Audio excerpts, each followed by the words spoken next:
Aşağıdakı test sualında sözler ve onların şifreleri verilmiştir. Bunlar arasındaki qalınlığı tapın.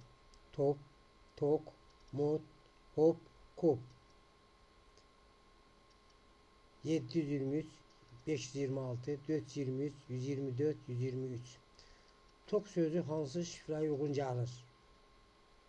Top, hop, kop sözlərinin son iki hərfi eyni olduğundan bunlara uyğun olaraq 723, 423 və 123 ədədləri ola bilər. Top və tok sözlərinin baş hərfləri eyni olduğundan onlara uyğun ədədlər 124 və 123 ola bilər. Deməli, tok sözünün şifrəsi yalnız 124-dür.